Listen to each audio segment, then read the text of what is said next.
Important current affairs in March 2025. తొలిసారి ఐకేమీ నౌకాదళ విన్యాసం.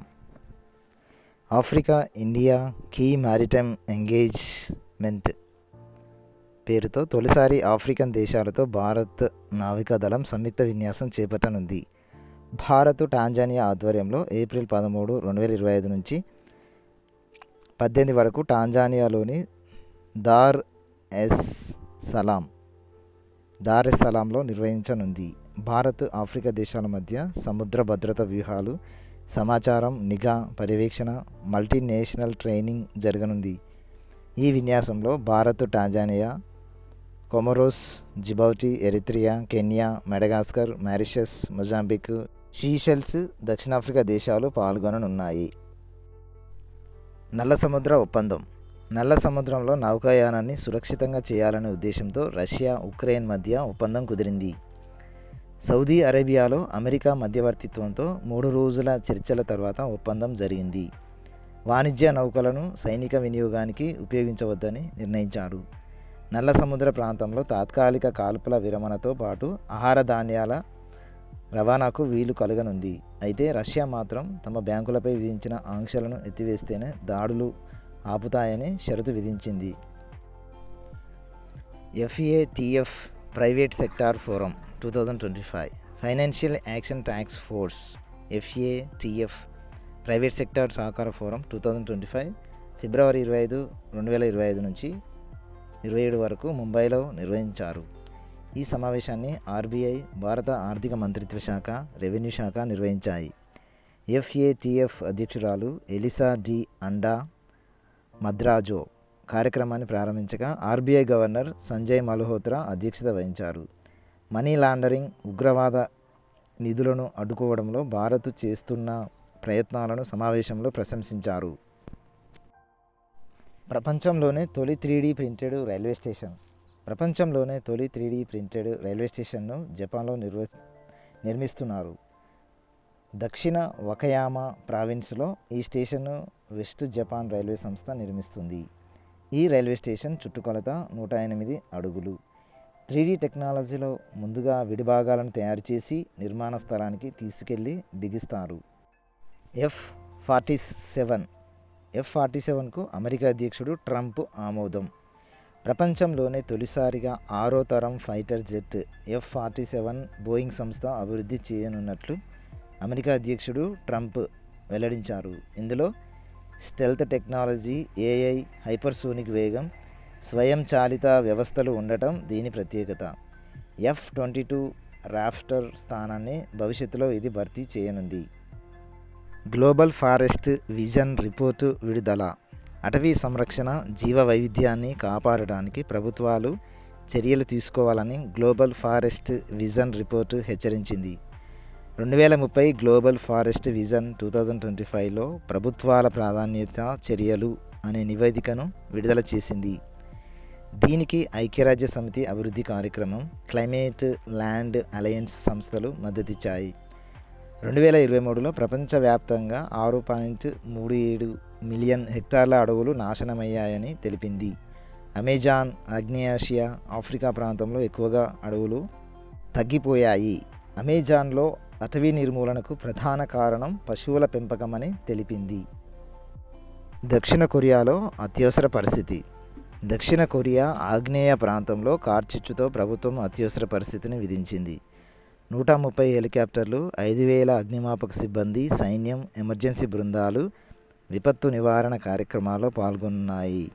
ఈ అగ్ని ప్రమాదం వల్ల తీరని నష్టం కలిగిందని తాత్కాలిక అధ్యక్షుడు హాన్డక్ తెలిపారు. దేశంలో తొలి సహకార యూనివర్సిటీ.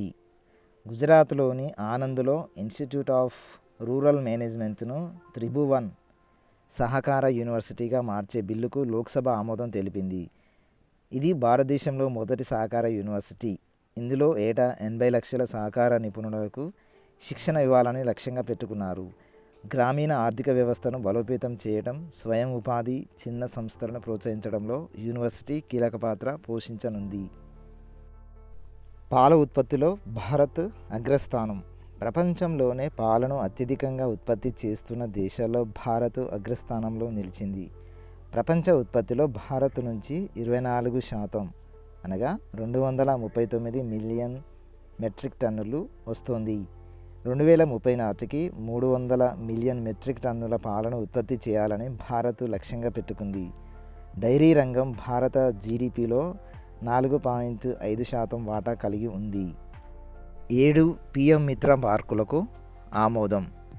కేంద్ర ప్రభుత్వం 7 mega integrated textile region and apparel PM Mitra పార్కుల ఏర్పాటుకు ఆమోదం తెలిపింది. ఇందులో తమిళనాడులోని విరుదునగర్, తెలంగాణలోని వరంగల్, గుజరాత్లోని నవ్సారి, కర్ణాటకలోని కలబుర్గి, మధ్యప్రదేశ్లోని ధార్, ఉత్తరప్రదేశ్లోని లక్నో, మహారాష్ట్రలోని అమరావతి పార్కులు ఉన్నాయి. భారతదేశాన్ని వస్త్ర తయారీ ఎగుమతులకు కేంద్రంగా మార్చేందుకు 4,445 కోట్ల రూపాయలు కేటాయించారు. 2021, 2022 నుంచి 2027 నుంచి 2028 వరకు కాలపరిమితి విధించారు. తపస్య యుద్ధనౌక ప్రారంభం. గోవా షిప్యార్డ్ లిమిటెడ్ ప్రాజెక్ట్ 1135.6 కింద రెండో ఫాలో ఆన్ యుద్ధనౌక తపస్యను కేంద్ర రక్షణ శాఖ సహాయ మంత్రి సంజయ్ సేత్ ప్రారంభించారు. తపస్య అనేది మహాభారతంలో భీముడి గద పేరు. తపస్య భూ ఉపరితలం, దిగువ, ఎగువ వాయు మార్గాల ద్వారా శత్రువులపై దాడి చేయగలదు. 2019 జనవరిలో రక్షణ మంత్రిత్వ శాఖ గోవా షిప్యార్డ్ లిమిటెడ్ మధ్య 2 యుద్ధ నౌకలను తయారు చేసేందుకు ఒప్పందం కుదిరింది. మొదటి నౌక త్రిపుట్ను 2024 జూలై 24న ప్రారంభించారు. ఈ యుద్ధ నౌకల్లో స్టెల్త్ ఫీచర్లు, అధునాతన ఆయుధాలు, సెన్సార్లు, ప్లాట్ఫామ్ నిర్వహణ వ్యవస్థలు, బ్రహ్మోస్ మిసైల్ సిస్టమ్స్ అమర్చబడి ఉంటాయి. ఉత్తరప్రదేశ్లో క్రూక్రైల్ నైట్ సఫారీ అడ్వెంచర్ పార్క్. దేశంలో తొలిసారి ఉత్తరప్రదేశ్లోని లక్నోలో క్రూక్రైల్ నైట్ సఫారీ మరియు అడ్వెంచర్ పార్కు నిర్మాణాన్ని ప్రారంభించనున్నారు. మొత్తం 1,500 కోట్ల రూపాయలతో దీనిని అభివృద్ధి చేయనున్నారు. ఇందులో 38 ఎన్క్లోజర్లు, tram service, 7D theatre, veterinary hospital ఉన్నాయి. సింగపూర్ స్ఫూర్తితో భారత్ ఈ నైట్ సఫారీని ఏర్పాటు చేస్తోంది. భారత్లో తొలి ఫ్రోజన్ జూ. డార్జిలింగ్లోని పద్మజా నాయుడు హిమాలయన్ జువాలజికల్ పార్కులో దేశంలో తొలి ఫ్రోజన్ జూను ప్రారంభించారు. ఈ జూలో హిమాలయాల్లోని అరుదైన జంతుజాతుల జన్యువులు, స్పెర్మ్, గుడ్లు, పిండాలను ద్రవ నైట్రోజన్లో భద్రపరుస్తారు. CCMBతో కలిసి దీనిని ఏర్పాటు చేశారు. రెడ్ పాండాలు, స్నో లెపర్డ్లు వంటి అరుదైన జంతు జాతులను రక్షించడం దీని లక్ష్యం. జన్యు వైవిధ్యాన్ని రక్షించడం ఫ్రోజన్ జూ ప్రధాన ఉద్దేశం. MSMEలను వర్గీకరించిన కేంద్రం. కేంద్ర ప్రభుత్వం MSMEల పెట్టుబడి టర్నోవర్ పరిమితిని పెంచుతూ వర్గీకరించింది. ఇవి ఏప్రిల్ 1, 2025 నుంచి అమల్లోకి రానున్నట్లు బడ్జెట్లో ఆర్థిక మంత్రి నిర్మలా సీతారామన్ ప్రకటించారు. సూక్ష్మ పరిశ్రమల పెట్టుబడి 2.5 కోట్ల రూపాయలు, టర్నోవర్ 10 కోట్లు. గతంలో 1 కోటి పెట్టుబడి, టర్నోవర్ 5 కోట్లు. చిన్న తరహా పరిశ్రమల పెట్టుబడి 25 కోట్లు, టర్నోవర్ 100 కోట్లు. గతంలో 25 కోట్ల పెట్టుబడి, టర్నోవర్ 50 కోట్లు. మధ్య తరహా పరిశ్రమల పెట్టుబడి 125 కోట్లు, టర్నోవర్ 500 కోట్లు. గతంలో 50 కోట్ల పెట్టుబడి, 250 కోట్ల రూపాయల టర్నోవర్. పెరిగిన ఎంపీల వేతనాలు. దేశంలో ఎంపీల వేతనాలు, అలవెన్స్లు, పింఛన్లు పెంచుతూ కేంద్రం నిర్ణయం తీసుకుంది. పెంచిన వేతనాలు ఏప్రిల్ 1 నుంచి అమల్లోకి రానున్నాయి. ప్రస్తుతం ఎంపీల వేతనాలు నెలకు 1 లక్ష ఉండగా 1,24,000కు, నియోజకవర్గ భత్యం 70,000 ఉండగా 87,000కు పెంచారు. రోజువారీ భత్యం 2,000 నుంచి 2,500 రూపాయల వరకు, మాజీ ఎంపీల పెన్షన్ 25,000 నుంచి 31,000 వరకు పెంచారు. చిన్నారుల కోసం బాల్పన్ కీ కవిత. చిన్నారుల కోసం పద్యాలను సంరక్షించడానికి కేంద్ర విద్యా మంత్రిత్వ శాఖలోని పాఠశాల విద్య మరియు అక్షరాస్యత విభాగం బాల్పన్ కీ కవిత ఇనిషియేటివ్ను ప్రారంభించింది. జాతీయ విద్యా విధానం 2020 అనుగుణంగా చిన్నారులు వారి మాతృభాషలో పద్యాలు నేర్చుకునే అవకాశం కల్పిస్తారు. ఇందులో భారతీయ భాషలతో పాటు ఇంగ్లీష్లో కూడా పద్యాలు సంకలనం చేస్తారు. దేశంలో తొలి స్వదేశీ ఎంఆర్ఐ యంత్రం. ఎంఆర్ఐ అనగా మ్యాగ్నెటిక్ రిజొనెన్స్ ఇమేజింగ్. భారత్ తొలి స్వదేశీ ఎంఆర్ఐ యంత్రాన్ని అభివృద్ధి చేసింది. న్యూఢిల్లీ ఎయిమ్స్లో పరీక్షల కోసం 2025 అక్టోబర్లో అమర్చనున్నారు. ఎలక్ట్రానిక్స్ అండ్ ఇన్ఫర్మేషన్ టెక్నాలజీ మంత్రిత్వ శాఖ సమీర్ ద్వారా దీనిని అభివృద్ధి చేసింది. సమీర్ SAMEER అనగా society for applied microwave electronics engineering and research. సరిహద్దు భద్రత కోసం AI రోబోలు. భారత సరిహద్దులను పర్యవేక్షించడానికి IIT గువాహతి పరిశోధకులు అధునాతన రోబోలు అభివృద్ధి చేశారు. ఆర్టిఫిషియల్ ఇంటెలిజెన్స్ సాయంతో పనిచేసే ఈ రోబోలు సరిహద్దులో కాపలా కాయనున్నాయి. సైన్యం కూడా వెళ్ళలేని ప్రదేశంలో ఇవి పర్యవేక్షిస్తాయి. సరిహద్దులో చొరబాటుకు ప్రయత్నించిన డ్రోన్లను పంపిన ఈ రోబోలకు అమర్చిన సెన్సార్లు గుర్తించి అప్రమత్తం చేస్తాయి. రక్షణ ఉత్పత్తుల్లో భారత్ పురోగతి. మేక్ ఇన్ ఇండియాలో భాగంగా భారత రక్షణ రంగ ఉత్పత్తుల్లో మెరుగుదల సాధించింది. 2014-2015లో 46,429 కోట్ల రూపాయలు రక్షణ ఉత్పత్తులు జరగగా 2023-2024లో 1.27 లక్షల రూపాయలకు చేరాయి. దీంతో 174% వృద్ధి నమోదైంది. 2013-2014లో ఎగుమతులు 686 కోట్ల రూపాయలు కాగా 2023-2024లో 21,000 కోట్ల రూపాయలకు పెరిగాయి. రక్షణ కొనుగోళ్ల కోసం 54,000 కోట్లు. భారత రక్షణ సామర్థ్యాన్ని పెంచేందుకు రక్షణ కొనుగోళ్ల మండలి డిఫెన్స్ అక్విజిషన్ కౌన్సిల్ 54,000 కోట్ల రూపాయల విలువైన ప్రాజెక్టులకు ఆమోదం తెలిపింది. సైన్యం కోసం T-90 ట్యాంకులు, నౌకాదళం కోసం వరుణాస్త్ర టార్పెడోలు, ఎయిర్ ఫోర్స్ కోసం AEW&CS అనగా airborne early warning and control system కొనుగోలు చేయనున్నారు. మరోవైపు 156 ప్రచండ్ లైట్ కాంబాట్ హెలికాప్టర్లను హాల్ నుంచి కొనుగోలు చేసేందుకు క్యాబినెట్ కమిటీ ఆన్ సెక్యూరిటీ ఆమోదం తెలిపింది. హాల్ అనగా హిందుస్థాన్ ఏరోనాటిక్స్ లిమిటెడ్. హాల్ ప్రధాన కార్యాలయం బెంగళూరులో కలదు. ర్యాగింగ్పై సేవ్ నివేదిక. దేశవ్యాప్తంగా 2022-2024 మధ్యకాలంలో ర్యాగింగ్ కారణంగా 51 మంది విద్యార్థులు మృతి చెందినట్లు సేవ్ నివేదిక తెలిపింది. సేవ్ అనగా Society Against Violence in Education. Ragging ఘటనలపై ఫిర్యాదులు అత్యధికంగా మెడికల్ కాలేజీ నుంచి వస్తున్నాయని తెలిపింది. జాతీయ యాంటీ ర్యాగింగ్ హెల్ప్ లైన్కు 1,946 కాలేజీల నుంచి 3,156 ఫిర్యాదులు వచ్చాయని, అందులో 38.6% మెడికల్ కాలేజీల నుంచే వచ్చినట్లు పేర్కొంది. సింగపూర్కు అంతూరియం పుష్పాల ఎగుమతి. Agriculture and processed food products export development authority Mizoram నుంచి తొలిసారిగా అంతూరియం పుష్పాలను సింగపూర్కు ఎగుమతి చేసింది. వీటిని ఫ్లామింగో పుష్పాలు అని పిలుస్తారు. ఈ మొక్కలు గాలిని శుద్ధి చేయడంతో పాటు ఫార్మాల్డిహైడ్, అమోనియా,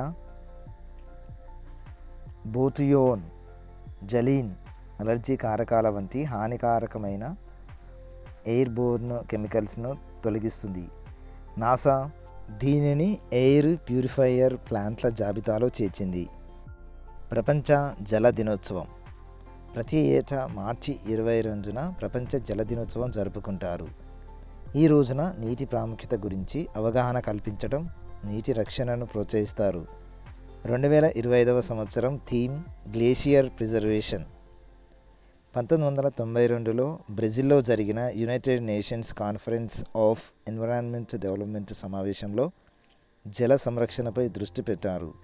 ఈ సమావేశంలో ప్రతి ఏటా మార్చి 22న ప్రపంచ జల దినోత్సవం జరపాలని నిర్ణయించారు.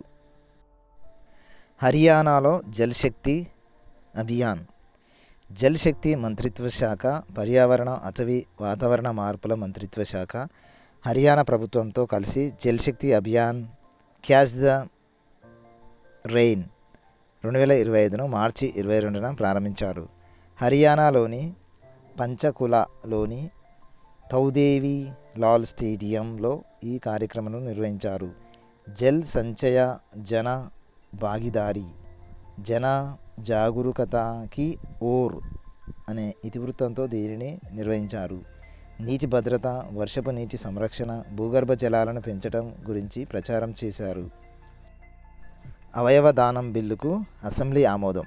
తెలంగాణలో అవయవ దానం బిల్లు 2025కు అసెంబ్లీ ఆమోదం తెలిపింది. కేంద్రం రూపొందించిన మానవ అవయవాలు మరియు కణజాల చట్టం 2011ను రాష్ట్రంలో అమలు చేయాలని నిర్ణయించి బిల్లును రూపకల్పన చేశారు. వైద్య ఆరోగ్య శాఖ మంత్రి దామోదర రాజనరసింహ బిల్లును సభలో ప్రవేశపెట్టగా ఆమోదం లభించింది. ఈ బిల్లుతో అవయవాల విక్రయాన్ని నిరోధించనున్నారు. ఫిలిప్పీన్స్కు తెలంగాణ బియ్యం ఎగుమతి. ఫిలిప్పీన్స్కు 8 లక్షల టన్నుల బియ్యంను తెలంగాణ ప్రభుత్వం ఎగుమతి చేయనుంది. మొదటి విడతగా 12,500 టన్నుల బియ్యాన్ని కాకినాడ పోర్టు నుంచి పంపించనుంది. MTU 1010 రకం బియ్యాన్ని ఎగుమతి చేస్తుంది.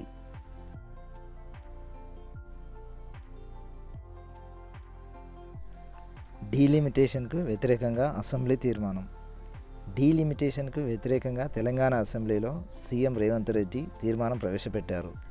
దేశంలో 2026 జనాభా లెక్కల ప్రాతిపదికన నియోజకవర్గాల పునర్విభజన జరిగితే దక్షిణాది రాష్ట్రాల ప్రాతినిధ్యం 24% నుంచి 19%కి పడిపోయే ప్రమాదం ఉందని అన్నారు. ఎంపీ స్థానాలను యథాతథంగా ఉంచాలని, అసెంబ్లీ స్థానాలను 153కు పెంచాలని సభలో తీర్మానం చేశారు. రుషికొండ బీచ్కు బ్లూ ఫ్లాగ్ పునరుద్ధరణ. విశాఖ రుషికొండ బీచ్కు బ్లూ ఫ్లాగ్ను పునరుద్ధరించారు. బీచ్పై విధించిన బ్లూ ఫ్లాగ్ తాత్కాలిక ఉపసంహరణ ఆదేశాలను ఎత్తివేస్తున్నట్లు బ్లూ ఫ్లాగ్ ఇండియా అధికారులు ప్రకటించారు. ఇందుకు సంబంధించిన గుర్తింపు పత్రాన్ని కలెక్టర్కు సంస్థ ప్రతినిధులు అందించారు. బీచ్లో మౌలిక సదుపాయాలు, పరిశుభ్రత, పారిశుద్ధ్యం, భద్రతా చర్యలు ప్రమాణాలను పరిగణలోకి తీసుకొని ఈ సర్టిఫికేట్ ఇస్తారు. ఇంటర్నేషనల్ వర్సిటీ ఏర్పాటుకు ప్రభుత్వం ఒప్పందం. ఉత్తరాంధ్రలో అంతర్జాతీయ విశ్వవిద్యాలయం నెలకొల్పేందుకు జార్జియా నేషనల్ వర్సిటీ ఏపీ రాష్ట్ర ప్రభుత్వంతో ఒప్పందం చేసుకుంది. ఈ యూనివర్సిటీ 1,300 కోట్ల పెట్టుబడి పెట్టనున్నట్లు మంత్రి లోకేష్ తెలిపారు. ఉన్నత విద్య ప్రమాణాలను మెరుగుపరచడం ప్రధాన ఉద్దేశమని వెల్లడించారు. గుంటూరులో ఎయిర్ ట్యాక్సీ తయారీ. ఆంధ్రప్రదేశ్లో ఎయిర్ ట్యాక్సీలను అందుబాటులోకి తెచ్చేందుకు గుంటూరు యువకుడు చావా అభిరామ్ మ్యాగ్నమ్ వింగ్స్ సంస్థను ఏర్పాటు చేశారు. పైలట్ లేకుండా భూమి మీద నుంచే నియంత్రించేలా ఎయిర్ ట్యాక్సీని రూపొందించారు. వీటికి డీజీసీఏ అనుమతి లభించకపోవడంతో పైలట్ కూడా ఉండేలా ఎయిర్ ట్యాక్సీలను తయారు చేస్తున్నారు. 2 సీట్లు ఉండే air taxi V2 trial run పూర్తి కాగా 3 సీట్లు ఉన్న X4 మోడల్ను నెల రోజుల్లో పరీక్షించనున్నారు. DGCA stands for Directorate General of Civil Aviation. New Delhi వేదికగా Khelo India Para Games. Khelo India Para Games 2025 న్యూఢిల్లీలో మార్చి 20 నుంచి 27 వరకు నిర్వహించారు. క్రీడాశాఖ మంత్రి మన్సుఖ్ మాండవీయ ఈ క్రీడల గీతాన్ని ఆవిష్కరించగా మస్కట్ ఉజ్వలను క్రీడాశాఖ సహాయ మంత్రి రక్షా నిఖిల్ ఖడ్సే ప్రారంభించారు. Archery, athletics, badminton, power lifting, shooting, table tennis విభాగాల్లో పోటీలు నిర్వహించారు. ప్రపంచ కప్ పురుషుల, మహిళల కబడ్డీ విజేత భారత్. కబడ్డీ ప్రపంచ కప్ 2025 విజేతగా భారత్ నిలిచింది. యూకేలోని వెస్ట్ మిడ్ ల్యాండ్స్ వేదికగా జరిగిన ఈ క్రీడల్లో ఫైనల్లో భారత పురుషులు 44-41 తేడాతో ఇంగ్లాండ్ను ఓడించారు. మహిళల విభాగంలో ఇంగ్లాండ్పై 57-34 తేడాతో విజయం సాధించి భారత్కు టైటిల్ అందించారు. రికార్డు సృష్టించిన Virat Kohli. RCB player Virat Kohli record సృష్టించారు. ఐపీఎల్లో 4 జట్లపై 1000 పరుగులు చేసిన తొలి ప్లేయర్గా నిలిచారు. కేకేఆర్తో జరిగిన మ్యాచ్లో విరాట్ కోహ్లీ 1000 పరుగులు పూర్తి చేసుకున్నారు. గతంలో Chennai Super Kings, Deccan Chargers, Punjab కింగ్స్పై కోహ్లీ 1000 పరుగులు చేశారు. సెపక్ తక్రా వరల్డ్ కప్ విజేత భారత్. సెపక్ తక్రా వరల్డ్ కప్ 2025 టైటిల్ను భారత పురుషుల రెగు జట్టు గెలుచుకుంది. జపాన్తో జరిగిన ఫైనల్లో 2-1 తేడాతో విజయం సాధించి గోల్డ్ మెడల్ సొంతం చేసుకుంది. మహిళల విభాగంలో భారత్ బ్రాంజ్ మెడల్ సాధించింది. ఈ పోటీలు బీహార్లోని పాట్నాలో జరిగాయి. చైనా గ్రాండ్ ప్రీ విజేత ఆస్కర్ పియాస్ట్రీ. ఆస్ట్రేలియాకు చెందిన McLaren driver Oscar Piastri Formula 1 Chinese Grand ప్రీలో ఛాంపియన్గా నిలిచారు. లాండో నోరిస్ 2వ స్థానంలో, జార్జ్ రస్సెల్ 3వ స్థానంలో నిలిచారు. మ్యాక్స్ వెర్స్టాపెన్ 4వ స్థానానికి పడిపోయారు. రికార్డు సృష్టించిన నోవాక్ జోకోవిచ్. టెన్నిస్ ప్లేయర్ నోవాక్ జోకోవిచ్ మియామి ఓపెన్లో చరిత్ర సృష్టించారు. బల్గేరియాకు చెందిన గ్రిగోర్ దిమిత్రోవ్పై సెమీస్లో గెలుపొంది టోర్నీ చరిత్రలో ఫైనల్కు చేరిన అతిపెద్ద వయస్కుడిగా రికార్డులకు ఎక్కారు. గత 10 ఏళ్లలో భారత జీడీపీ 105% వృద్ధి. భారత్ గత 10 ఏళ్లలో రెట్టింపు జీడీపీ సాధించింది. 2015లో $2.1 ట్రిలియన్ ఉన్న ఎకానమీ 2025 నాటికి 105% వృద్ధి రేటుతో $4.3 ట్రిలియన్ చేరుకుంది. ఇదే రేటు కొనసాగితే 2025లో జపాన్, 2027లో జర్మనీని దాటేయడం ఖాయమని IMF తెలిపింది. మరోవైపు చైనా 74% వృద్ధి రేటుతో $11.2 ట్రిలియన్ నుంచి $19.5 ట్రిలియన్ చేరుకుంది. అమెరికా 23.7 ట్రిలియన్ నుంచి $30.3 ట్రిలియన్ ఎదిగింది. ప్రపంచ కుబేరుల జాబితాలో ఎలాన్ మస్క్ అత్యంత ధనవంతుడిగా నిలిచారు. హ్యూరన్ గ్లోబల్ రిచ్ లిస్టులో ఎలాన్ మస్క్ $420 బిలియన్ ప్రపంచంలోనే అత్యంత ధనవంతుడిగా నిలిచారు. ఇక 2-3 స్థానాల్లో అమెజాన్ వ్యవస్థాపకుడు Jeff Bezos $266 billion, Meta CEO Mark Zuckerberg $242 billion నిలిచారు. వీరి తర్వాత Larry Ellison, Warren Buffett, Larry Page ఉన్నారు. ఈ జాబితాలో HCL అధినేత శివ్ నాడార్ కుమార్తె రోష్ని ప్రపంచ సంపన్న మహిళల టాప్ 10లో నిలిచారు. భారత జాబితాలో ముఖేష్ అంబానీ తొలి స్థానంలో, గౌతమ్ అదానీ 2వ స్థానంలో, రోష్ని నాడార్ 3వ స్థానంలో నిలిచారు. భారత జీడీపీ వృద్ధి రేటు 6.4% ఉంటుందని అంచనా. భారత జీడీపీ వృద్ధి rate Ernst and Young EY India 2024-25లో 6.40%, 2025-26లో 6.50% అంచనా వేసింది. పెరుగుతున్న జనాభా, మారుతున్న ఆర్థిక వ్యవస్థను దృష్టిలో ఉంచుకొని విద్య, ఆరోగ్య రంగాల్లో పెట్టుబడులు అవసరమయ్యే అవకాశం ఉందని సూచించింది. అడవుల్లో మంటల గుర్తింపు కోసం ఉపగ్రహం. గూగుల్ ప్రారంభించిన ఫైర్సాట్ ప్రాజెక్టు కింద తొలి ఉపగ్రహం విజయవంతంగా కక్షలో ప్రవేశించింది.